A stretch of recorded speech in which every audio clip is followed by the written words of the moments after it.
if you're not keeping your hair moisturized, what are you doing, sis? What are you doing? Hello Curlies, it's Mary and welcome back to the Curly Closet. If this is your first time visiting my channel, then welcome, and if you're returning to my channel, then welcome back. So today's video is going to be 5 things that I learnt about natural hair in 5 years of being natural. So stay tuned for the rest of the video. And also, if you like videos like this, then feel free to hit the red subscribe button below and also hit the bell for notifications. You can also leave a curl emoji in the comments below just to say that you're a member of the Curlies, just like this wonderful, beautiful person right here who is a member. Thank you so much for your support and for becoming a member of the Curlies on this channel. Your support is greatly appreciated by me.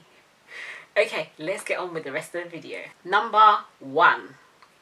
Everybody has multiple curl patterns and textures on one head of hair. I've never come across anybody in the natural hair community that literally has one single type of hair, either pattern or texture, in their whole head.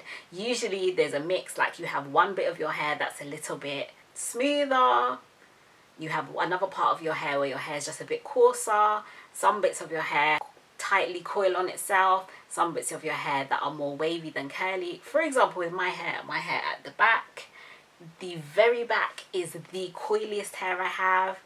Then I have like a middle section towards the back that is quite coarse. Then I have a section up here, like right up here, which is quite wavy, pretty much a 3C. But because it's just a section, you look at the rest and it just looks like a type 4 hair. It's like literally I've got some 4A, I've got some 4B, I've got some 3C, I've got a little bit of 4C somewhere. And this is the reason why I simply say in my videos my hair is just generally type 4. If your hair doesn't fit into one particular category, you're normal, nothing wrong with you, you're fine. Number 2, your journey is your natural hair journey. So this is something that I've learned and I've come to experience more over the last 5 years.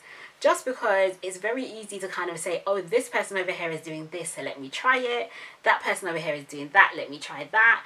And it can get very confusing when you have multiple people doing multiple things to their hair. I am not against experimenting. Sometimes experimenting actually makes you discover something that you didn't know before, or you discover something that works that you didn't know was going to work. There's nothing wrong with experimenting. However, it's very important to know and learn from experience what your hair responds well to and what your hair does not respond well to. There are some things that I see other YouTubers do, other naturalistas do, that it works wonderfully for their hair, but for my hair, it's just a no, and that's okay. Number 3, natural hair responds best and grows when you leave it alone. I have nothing against switching up your style from time to time, nothing wrong with that at all. However, I just learned that from my hair personally, it tends to flourish a lot better when I just leave it alone.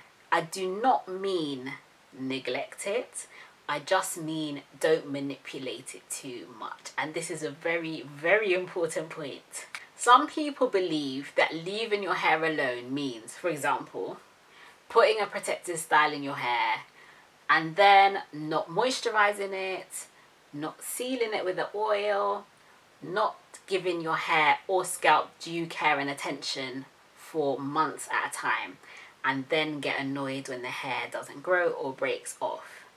They've misinterpreted the message. Low manipulation just means you don't mess with your hair too much. You don't change your style up too often. However, it does not mean to neglect your hair. Make sure that you keep your scalp clean, that you moisturize your hair and that you seal it, or you use moisturizing products on your hair even when your hair is in a protective style. For example, I do wash and goes. However, I do not just leave my hair to just completely dry up.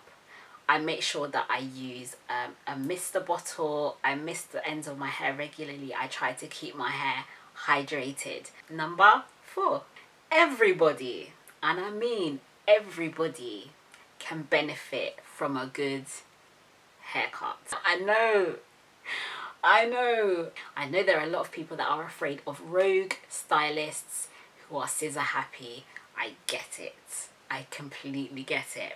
What I will say though is, if you find a stylist who is reliable and who has a good reputation, and that stylist cuts your hair into a shape, you will see the benefits of it. I remember that when I first got my hair cut in a curly cut, I will leave the link to that up here. I noticed after I had done it, every single style I did came out great. Twist outs came out great. Wash and goes came out great. All of my styles came out great. The reason why is because the cut was done to give my hair a really nice uniform shape, and it was also done with my hair texture, or textures should I say, in mind, so that whenever I styled my hair, the cut and the shape of my hair worked with my hair textures and not against it. I would recommend to anybody, regardless of the texture or curl pattern that you have, consider very seriously when your hair grows to a certain length to get your hair cut into a shape. It can do your hairstyling the world of good. And number 5, moisture, moisture, moisture. If you're not keeping your hair moisturized, what are you doing, sis? What are you doing? Without keeping your hair, and especially the ends of your hair, moisturized, hydrated, i.e. moisturizing and sealing, using a liquid moisturizer plus an oil or some kind of moisturizing product on your hair, and especially the ends of your hair. The ends of your hair are going to dry out and they're going to break off, and you're not going to see the benefit of all of the work and care that you've been putting into your natural hair. In the same way that your body needs water, needs hydration, so natural hair, textured hair requires a lot of moisture and some kind of oil to seal it in. Keeping my hair moisturized has been key to my hair's health and my hair growth journey. Make sure you moisturize this, please.